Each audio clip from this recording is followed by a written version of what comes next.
It was a quiet afternoon inside one of the most expensive hotels in the city. Crystal chandeliers, marble floors, and the scent of money in the air. Guests moved about gracefully, all smiles and pretentious laughter. Near the hallway, a small black girl about 8 years old was playing, twirling her teddy bear and humming softly. She wasn't bothering anyone, just living in her tiny bubble of innocence. Then came the storm before the rain, the receptionist. A tall white woman with a sharp nose and sharper attitude. Her eyes narrowed the moment she saw the girl. "Hey, what are you doing here?" Her voice sliced through the air like glass.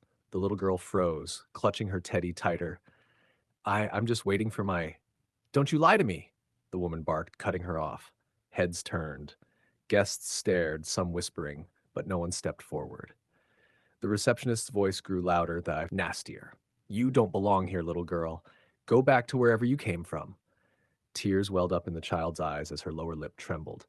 Before she could explain, the receptionist waved at the guards. "Security! Get her out!"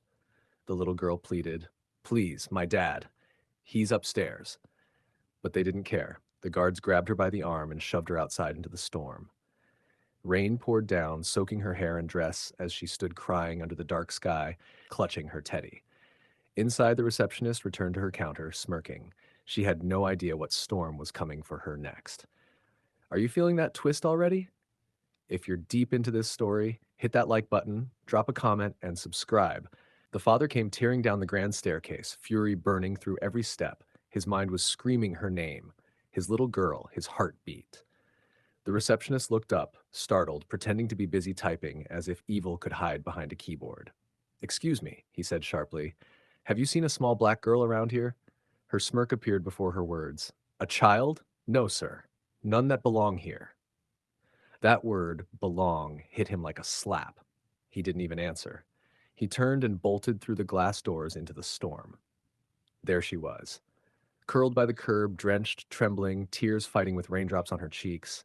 Her tiny arms hugged herself, shivering from cold and humiliation. When she saw him, her little voice broke. "Daddy, she said I don't belong." His heart shattered right there. He scooped her up, his expensive suit soaked through, not caring that his phone fell into the puddle or that people stared. He carried her upstairs, wrapped her in towels, whispering, "You belong everywhere I do." When he returned downstairs, his expression had changed. The storm outside was nothing compared to the one in his eyes. "You threw my daughter out into the rain?" he asked, calm but deadly. The receptionist froze, her fake confidence slipping. Before she could lie, a guest shouted, "We saw it! I filmed everything!" Silence fell. The owner rushed in, realizing the hotel's reputation had just caught fire. Are you feeling this twist already? If this story has your heart racing, hit that like button, drop a comment, and subscribe for what's coming next. By morning, the hotel was chaos, wrapped in panic. The video had gone viral. Millions of views, thousands of angry comments, and headlines screaming about racism, hypocrisy, and the fall of the luxury that lost its soul. News vans lined the street outside, microphones ready to swallow the story whole. The receptionist, who once strutted with pride, now hid behind sunglasses and trembling hands, praying no one would recognize her. But the internet never forgets, it just waits to feast. Meanwhile, the father said nothing publicly. He didn't need to. The world was speaking for him. Protesters gathered outside the hotel with signs that children deserve respect and human before color. Guests began canceling their bookings faster than the front desk could answer calls.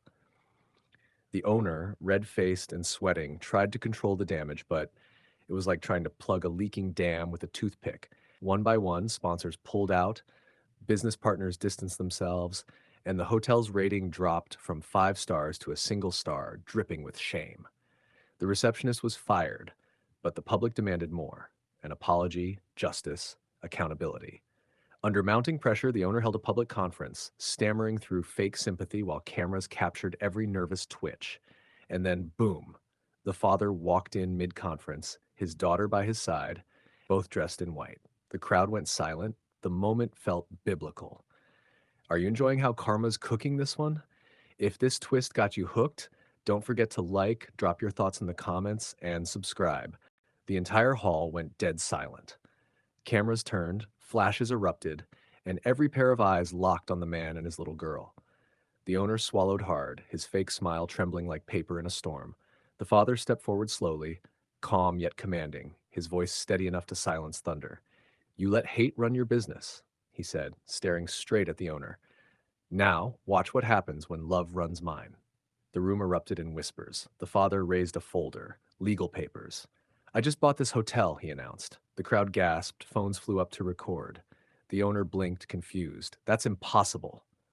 "For 700 million, it was," the man cut in, "but since your reputation dropped faster than your morals, I got it for 150."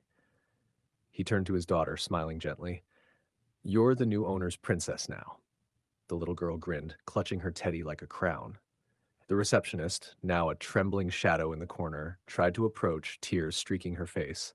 "Please, I didn't mean you did," he said coldly, "and you'll remember this moment every time you see rain." Then, turning to the cameras, he added, "This hotel will now serve everyone with dignity. No color, no class, just humanity." The audience burst into applause, reporters shouting questions as the father and daughter walked out like royalty reclaiming a stolen throne. And that's how Karma signed her masterpiece.